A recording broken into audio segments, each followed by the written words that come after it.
Oh, hello. Oh God, the Welsh. Cheers, guys. Got my Bud Light ready. Oh, I've got a 0% Heineken. Oh, Shall we open them whilst we're recording? yeah, let's open them together.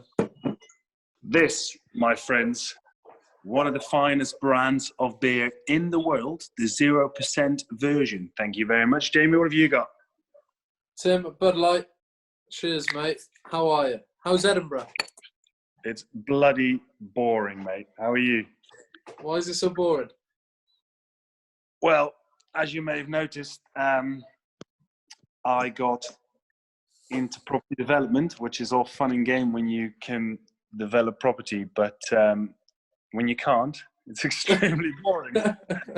However, So you don't class. Hang on a minute. You don't class as an essential worker then, developing property. Strangely not. No. What about you, mate? Talk to me. You're saving the world. It's not true. I was sending myself in Camps Bay about a month ago. So life has turned pretty much upside down. Managed to. There was about a three-day turnaround from when they announced that South Africa was locking down to when we had to get out. So frantically scrambling around for flights. And we actually got quite lucky. BA bought our flight forward was 24 hours. Yeah, so came home, and I struggled to sit at home and twiddle my thumbs. So I thought, because I'm sitting on a medical degree, go and help out the health board here in Cardiff and the Vale. So I've actually come back on my own up to Cardiff. I've left my partner in Gatwick here with her family. So I've come back here on my Todd. So what are you doing, mate? Emergency operations? Most definitely not. I've never worked clinically, Timothy. So I got my degree, never did my foundation year. So I'm trying to explore avenues to come back and help on the wards and help clinically, but I can't because I'd have to resit exams to go back into clinical work because I've been so long out. So I think this is a sort of period in your life where when you fast forward to when it finishes, you want to look back and think, right, I was productive with my time and I managed to do something worthwhile. And yeah, you can either, I guess, sit at home, treat it as a bit of a holiday, and there's a bit of a chance to, post videos all over the internet every day and drink copious amounts of Bud Lights and have a laugh and tan. But I just thought to myself, right, with my medical background, how can I obviously help the health board back here? How can I be kind of offer my skill set and be productive with that?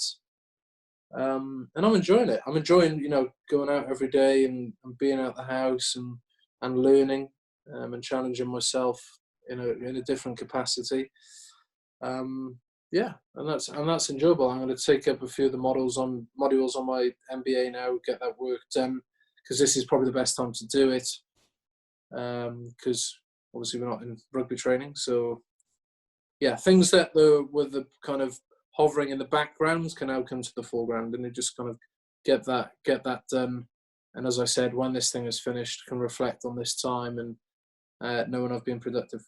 I mean, a lot of them will tell you that they're just doing their job, but I just think I've witnessed firsthand that kind of roll your sleeves up approach, and I guess taking responsibility, owning the situation, and just fighting it as hard as they can. People, nurses, consultants on ITU doing 12-hour shifts. That's the majority of medical rotas now are 12-hour shifts in the hospital, and they're working so hard. And as I said, they'll just tell you they're doing their job. But I think for us mere mortals watching them do that, it's hugely inspiring to see. I guess because they care, they've taken that job in healthcare because they care and they want to help. But these are completely different circumstances, and they've all risen to the occasion, and that, I guess, risen to help and save life and treat our patients as well as they can. So yeah, it is pretty inspiring, and it's pretty inspiring to see how much the public care about that. how how much the general public kind of resonate with that effort. And yeah, it's pretty cool. For me, what I've seen in the NHS is that pressure, and we're whatever job you're in, you're likely under pressure. When we were rugby players, the pressure of winning or losing on the weekend, the pressure of losing a spot in the team, whatever. The pressure what? Pressures for tires. Yeah. No, but mate, that pressure drives you. That's what motivates you, and that's what makes you kind of kick on.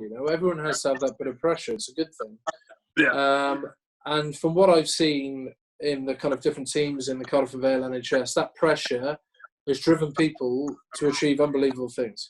Like certainly in Cardiff with the stadium here, bureaucracy just goes out the window. It's kind of like, right, this is shows what can actually be done here. Yeah, it does, and that pressure is not.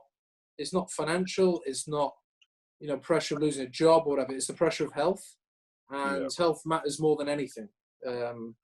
More than anything, the decisions that are made, that pressure means people will go to another level, and that's what we've seen during all this. And I think there's a lot of things which won't go back to the way they were.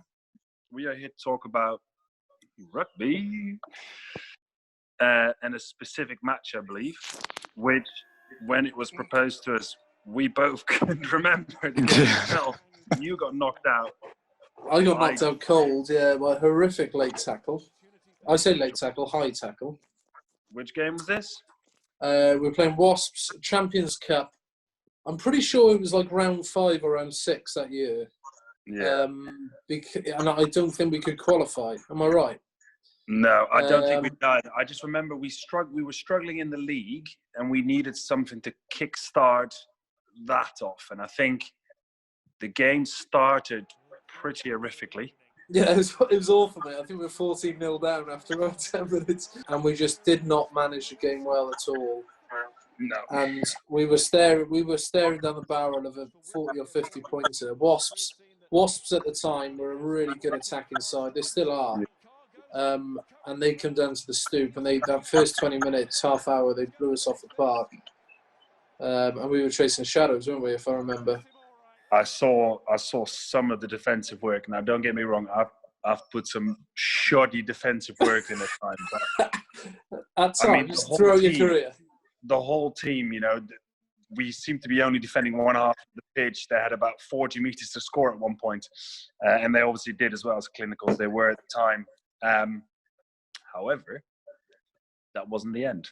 The main turning point in the game was where we kind of got the ball, we hacked it through, and I think Ross Chisholm ended up scoring. Yeah. And he chased from halfway. Yeah, and he ended up scoring it, and you're just thinking, right, we're 2 scores out from this. Like, if we score a couple of tries, we could win it. This can happen. And it did. Yeah. I mean, classic that not only did Ross Chiz start the resurgence, but the fact that big Ginger Chiz scored the winner with less than a couple of seconds to go. Yeah, about 30 seconds after I got knocked out. Yeah, I remember looking at that and thinking, no, I don't think he was late. And then looking back at it in slow, everything looks bad in slow-mo, but you got smacked pretty late. Right, I've probably been knocked out. I've been knocked out 4 or 5 times in my career. And most of them, I think all of them have been knocked to the jaw. Whacked straight on the jaw, out cold. And I was tonic posturing into the deck. I don't know if you remember, I looked like an inchworm on the floor. Which is actually quite scary, because usually you see people tonic posturing, they're lying on their back and they lift their hands up, yeah? Yeah.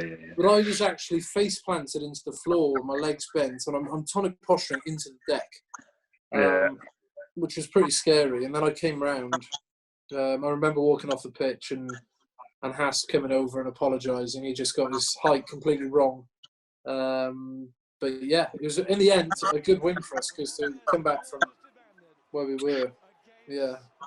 And when you watch highlights of games, of your last couple of games, last couple of years at Quins, you missed the game or not? No, surprisingly not at all. I'll tell you what I do miss though, and you'd be surprised because a lot of people would be thinking stuff, like running out into big stadiums and scoring tries and missing tackles and whatever else. But, but for me, it was more, being part of a big team. So coming into training and being around the lads all day long, after games, I always used to love after games because there was always something on, going out because you won, or, being around each other if you'd lost or whatever. But I think being part of a team is something that anyone that finishes rugby will probably miss loads, because I think we're quite fortunate in that we get to spend time with 50 of our best mates. Yeah, you've got a ready-made group of mates, haven't it? It's just so easy. You talk about this when you move clubs. It's for the player itself, it's so easy. If you walk into a chain, rugby players are all the same, whether it's an amateur league or you're a bit different. International rugby, they're all just a bunch of shoppers who do stupid shit in a change room. And it's brilliant. You're a bit different. Yeah, I'm a cut above or below, whichever way you'd like to look at things. But yeah, you miss that. You miss being part of a group, being part of a team, and having people around you to fall back on, I guess. Yeah, and there's not many. I guess there's not many. There's not. Yeah, I know. I'm dreading it. There's not many jobs that can replicate that, I guess. So. Yeah, no, I'm still playing. I think I'll play for another couple of years. How old are you when you finish? 32. Yeah, 32. I always wanted to play until I was 31. So when I came to Quins, I signed a 3-year deal, and I said to myself at the time, I was playing for Scotland. I was making a move back to the Premiership. I said to myself, right, this is my last 3 years, and I'll finish up after this. Having played a World Cup and kind of having done a lot of the things that I wanted to do, then I'd be happy. A lot of people get forced out of rugby a lot earlier. And then, I got to that. John Kingston offered me another deal. Thank you, John. And, Peter Griffin. Thanks, Peter. Yeah, so I had another 2 years, which was brilliant. Looking back, it was probably 1 year too many. I had a knee injury, when? 2016 or 17, which I didn't get operated on. Your knee was hanging on by the end, wasn't it? It was shocking, man. I was going out for training. As a winger, someone that used to be able to run around freely and easily and quickly. You even had Roberts running around you. Well, no, but this is it. We were starting to do testing at the start of the season, and people were starting to beat my speed times. Where I was looking around, going, "What is going on here?" And I think, having had that operation at the end, which I probably should have had all those years ago, they cleared a lot of mess out of there. And the physios looked at me and they're like, "You're medically fit. You're good to go." And it just didn't feel like that, and it just didn't feel the same anymore. And I think that's why, for me, retiring was so easy, because I wasn't really forced to. I could have still played on, had another year left on my contract and the gut start, and I could have hung on for another year and just done training and played whenever he needed me. But I couldn't be asked for that. That's it. If you can't operate at that level, you can. Or previously have. It's quite an easy decision, I guess. Yeah, it was, really was, and that's why I think I've never really looked back. I look at rugby now and I see the amount of running some of the players do and the amount of smacks that they get in games, and there's not a single bit of me that misses it. And surprisingly, I used to hate watching rugby when I was playing.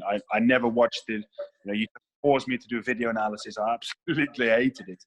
And ever since finishing, I've started to really like watching rugby again. So I'm planning on coming down to Quins once it all picks up again. But I've been to watch my old club, Edinburgh, here in Murrayfield. I live about a stone's throw from the stadium.